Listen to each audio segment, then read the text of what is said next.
Dr. Kemi Lawrence, Sunday, the 29th of September, 2024. Continuing on the VDM saga, okay, we have Rinu Oduala. I told you in the earlier video that Rinu was also an activist. Now she, models herself and portrays herself as this Nigerian youth talking at Harvard University, talking at United Nations, talking at places, She's marketing herself. Nothing wrong with that. But when you're fake, all right, and you believe in some stupid ideals about your own country and you go out there acting as if you're representing your own country when you're really representing your interests, you're a narcissist. Coconut Head Media is her company, and she named it right after her head that looks like a coconut. She said one person accused the Falana family of bribery, corruption, and obstruction of justice. She actually accused the son, Falz, okay, and the father, not the entire family. Okay, the bribery would go with the dad and corruption. Obstruction of justice, also the father. The son will also be one or two of those charges. They denied and asked for a retraction. They did not deny, and they did not ask for a retraction. Their daughter denied and asked for a retraction. You got to get it together, okay? Falls has called his lawyer, and his lawyer is asking for retraction until I opened the document only to see that Falls' lawyer is his sister. I mean, the Falanas are not professional. If anything at all, Falls would hire a lawyer outside of the family's firm, okay, to avoid a conflict of interest. They're really tacky. They're not professional. You don't go hire a member of your family to represent you, no matter what the case, no matter what. So at the end of the day, Rinu says they denied and asked for a retraction, yet many of you are trying to frame it as a case of oppression, which it is. Falana is not going to use his power here. I personally hate and dislike Falana for what he did to me during the Romani case, and of course the Mohbad case.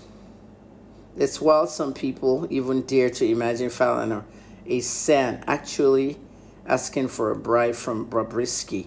No, Falana has asked for a bribe from different people in his lifetime, not just Bobrisky. Okay, Rinu, get that together.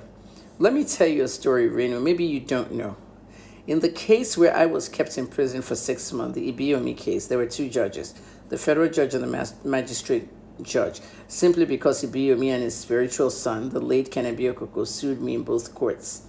Now, after the federal judge threw the case out because Yabojo never showed up, the magistrate court did not want to go on with trying the case. Ibiomi's spiritual son, who prosecuted the case, the late 42-year-old billionaire, Harvard-trained Kennedy Okoko, paying bribes to journalists and people all over the place, he was persuading Justice Fubara to continue with the case. It would look stupid, wouldn't it? So eventually, Fubara was like, his hands were tied, didn't know what to do, and Kennedy could not do it. He didn't make it. So Alabo Graham Douglas, if you know Alabo Tonye Graham Douglas, Abacha's minister and Babangida's minister, happens to be a very good friend of my dad. And my dad called Alabo and asked him what was going on, Alabo called Ibiomi. He goes to Salvation Ministry. When he really found out who was prosecuting the case, Kennedy went to see him and all that. They did all their talks and stuff. Now, at that time, remember, I've been discharged from the federal case, so I was actually out of prison. Anyway, something happened at the Graham Douglas's house, all right? I don't know if I'll be saying this today. You're going to be in situations in life where you have to say something at a certain time of your life, and you may not expect that you will ever have to tell somebody this. It could be a secret, and it'll just come out at the right time. And I'm going to tell you guys today, the 29th of September, 2024. So when I came out of prison, I was staying at the Graham Douglas's house. When all of a sudden, Alabo told me, late Alabo, he told me to go upstairs to the computer room and just browse, that he was having a meeting. He has a lot of meetings there with Ijaw chiefs and all that. And if they don't want you hearing something, they'll send you out. I was staying there with his niece. So we went to the computer room. We're on this big giant Mac. There's one Mac in that room with a giant screen. You know the Mac desktop. So we do a lot of internet browsing and have fun on it. It's like a smart TV. So while we were out there, somebody came to visit him downstairs. I saw the car coming in from upstairs. Believe it or not, the person that came out of that black Jeep was a judge, Justice Fubara of the Magistrate Court. They had the meeting, he left.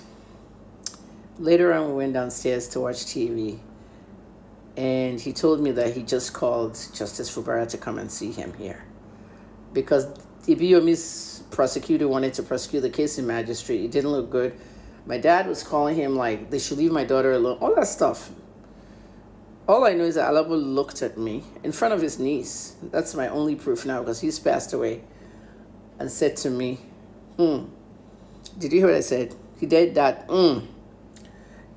Kemi, I spent a lot of money on you today. What is that supposed to mean, Rinu?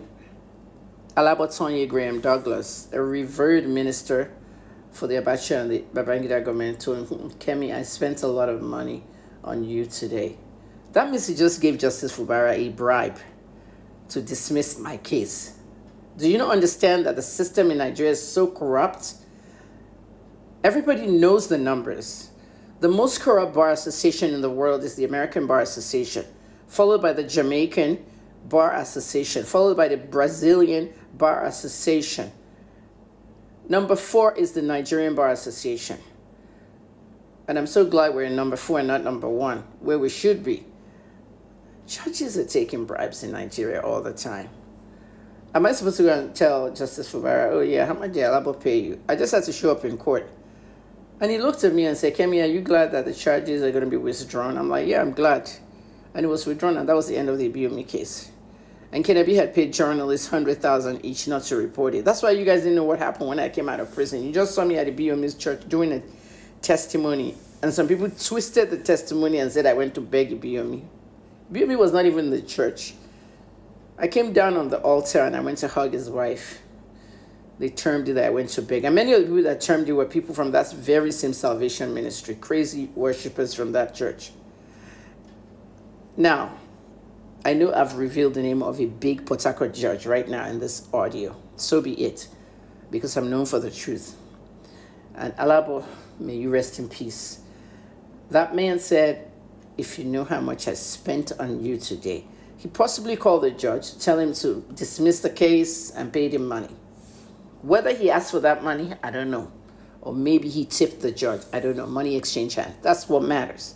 And this is the same integrity we're talking about in this case with VDM and the Falanas. So the Falanas have to come clean. They have to come clean. Simple. Thanks for listening.